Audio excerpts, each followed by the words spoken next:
Sorry, that was my best Maui impression. But happy Thanksgiving, everybody! And Disney has bestowed upon us a sequel to a great movie. And how is this one? Let's get into it. It's been 8 years since Moana 1, and yeah, Moana on her island, she's feeling herself. She is now a legend after the event of the first movie. A lot of people respect her. A lot of people look up to her, especially her little sister, who is adorable. All the scenes between Moana and her little sister are so cute, so adorable. It's crazy.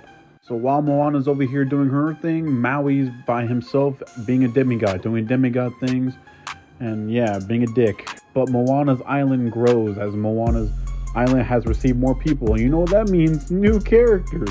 Story in this one's simple. Moana herself is a wayfinder. She needs to go on this quest to find this abandoned island that's under a curse, over a cosmic storm. And if she somehow sets foot on that island, it'll be like a beacon. It'll bring all the people to get back together from different tribes, and they'll be united once again once they break the curse. And yeah, we can't do this all by ourselves. We need Maui's help and his demigod abilities to help us bring back that island because it's underwater. But this is not an easy task. People who have tried to do this before have never even returned back to the island. So Moana, when it's Moana's turn, everyone is afraid that she might not return at all and die in action. But they didn't have a demigod on their side. She does.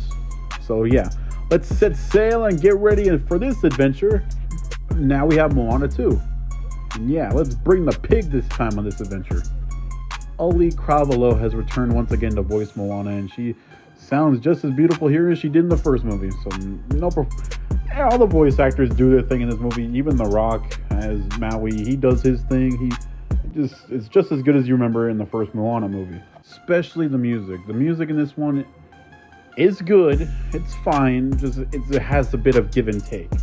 It's not a whole soundtrack full of hits like the first movie was. This movie has some hits and misses. Like some scenes I was like, okay, this music helps. It fits. It's getting me amped up.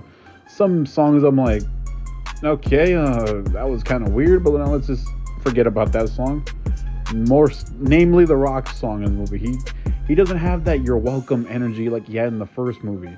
It didn't grip me as much as the first movies did. But it's not just him. Even Moana has moments like that. But to the point where she sings the first song, she's singing the beginning again and at the end.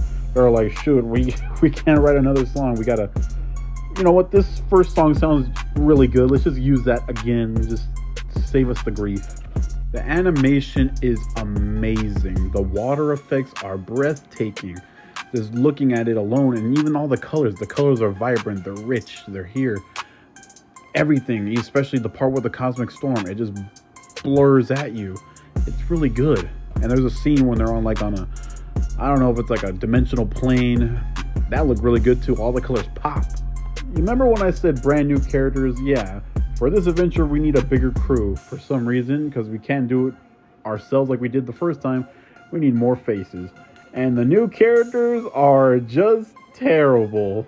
Yeah, bigger adventure, bigger crew, bigger movie. Does bigger make better? Hell no. For some, they might grow on you, but these new characters are just downright brain dead. There's this fast-talking girl who's like a mechanic. She likes to make things. There's this big, buff, long-haired dude who looks kind of like Maui, but isn't Maui. Looks like Dollar Store Maui. And there's also this grumpy Uncle Ruckus looking on the old man who just bitches and moans all day, doesn't want to do jack shit. And all these guys, their decision making is just downright dumb. Like, what the hell are you doing? Like, they will just somehow make more problems than solve them. I'm like, dude, come on, can we get some production here? What are you doing? What are we here for? What is it you do here? And this movie's story is not as profound as the first movie's story. In the first movie, we met Maui. We had to go on this dangerous quest to fulfill the ancestors' unfinished business. We had to become a wayfinder. Moana had to find out who she truly is, her real identity. Bumps along the way, emotional triumph along the way. And this movie, we just have to set sail and find a storm. Like, bro, along with more annoying characters and a crappy villain. Like, it sounds like a triple-decker shit sandwich. I miss the lava monster from the first movie. The biggest threat in this movie is the storm.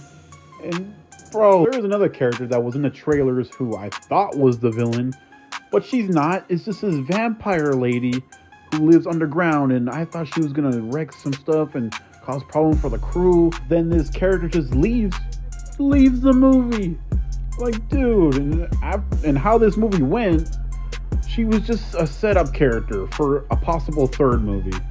Now, we'll definitely be getting that third movie, but this movie does still have enjoyable characters. The old ones, not the new ones, they suck.